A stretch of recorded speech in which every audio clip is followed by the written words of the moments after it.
আজকে এনসিপির আহ্বায়ক নাহিদ ইসলাম বলেছেন জুলাই গণ অভ্যুত্থানের 2 বছর হয়েছে।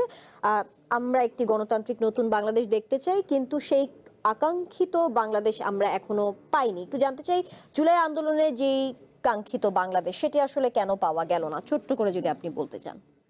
এটা আমাদের 53 বছর একটা জরাজীর্ণ আমাদের একটা সিস্টেম আছে। আমাদের রাজনৈতিক যে কালচার, যে সংস্কৃতি, এটা যারা বর্তমান বিদ্যমান দল আছে প্রত্যেকের জায়গা থেকে, কারো হয়তো কম কারো একটু বেশি, কিন্তু প্রত্যেকেই আমরা আমাদের দলীয় স্বার্থ, ক্ষমতায় যাওয়া এগুলোকে বেশি প্রাধান্য দেই। আমরা যেটা দেখছি সবার জায়গা থেকে এটা আসলে, এবং আমাদের স্বজনপ্রীতি, আমাদের দুর্নীতি, আমাদের বিচারহীনতার যে সংস্কৃতি, এগুলো থেকে আমরা বের হয়ে আসতে পারি না। আমরা এই কথাগুলো যখন ক্ষমতায় থাকি না, আমরা তখন বলি, ক্ষমতায় গেলে আমরা অনেক ক্ষেত্রে এই কথাগুলো ভুলে যাই। আমরা এটার অধিকাংশ বাস্তবায়নটা হয়ে যেত যদি আমরা এই জুলাই সনদের বাস্তবায়নটা দেখতে পেতাম, গণভোটের রায়ের বাস্তবায়নটা দেখতে পেতাম।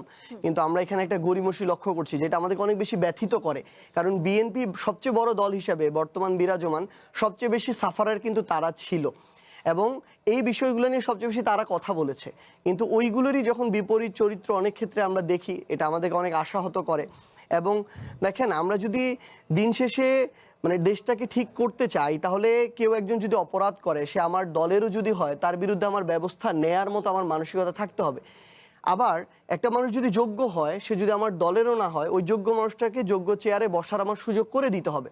কিন্তু আপনি দেখেন, আমরা বিগত 4 মাসে আমরা এই জিনিসটা একটু দেখছি। আমরা তারপরে যৌক্তিক সমালোচনা করছি, এখনো অতটা কড়া ভাষায়ও নয়, কিন্তু আমরা এই স্বজনপ্রীতিগুলো, পরিবারতন্ত্র, ওই দুর্নীতি, ওই বিভিন্ন বড় বড় প্রজেক্টে আবার নিজেদের মানুষগুলো সব কিছু ভাগাভাগি করবে, এগুলো তো আমরা দেখতে চাই না, যেগুলো আমরা আবার দেখছি।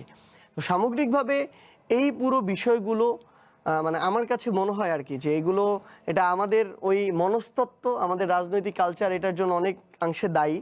তবে আমি এটাও আশাবাদী যে যেই পরিবর্তনটা আমরা এই 2 বছরে আশা করছিলাম, সেটা 2 বছরে আসলে বাংলাদেশের পার্সপেক্টিভে হওয়ার কথাও না। কিন্তু এটা ওই জায়গায় আছে, ব্যাপারটা এমন না, এটা সেখান থেকে ডেভেলপ করছে। বাংলাদেশের পার্সপেক্টিভে 2 বছরেরটা হতে হয়তো 10 বছর লাগতে পারে, তবে হবে। কেউ যদি আগের জায়গায় প্রত্যাশা আপনি রাখছেন, রাখছি, এবং আরেকটা লাইন বলি, কেউ যদি আগের জায়গায় ফিরিয়ে নিতে চায়, সে যেই হোক, বিএনপি হোক, জামায়াত হোক, এনসিপি হোক, আমি এটা একদম বিশ্বাস করি যে কেউ যদি আগের জায়গায় ফিরিয়ে নিতে চায়, তাহলে আগামীর বাংলাদেশের রাজনীতিতে সে ধীরে ধীরে জনগণ থেকে বিচ্ছিন্ন হবে, রাজনীতিতে অপ্রাসঙ্গিক হবে।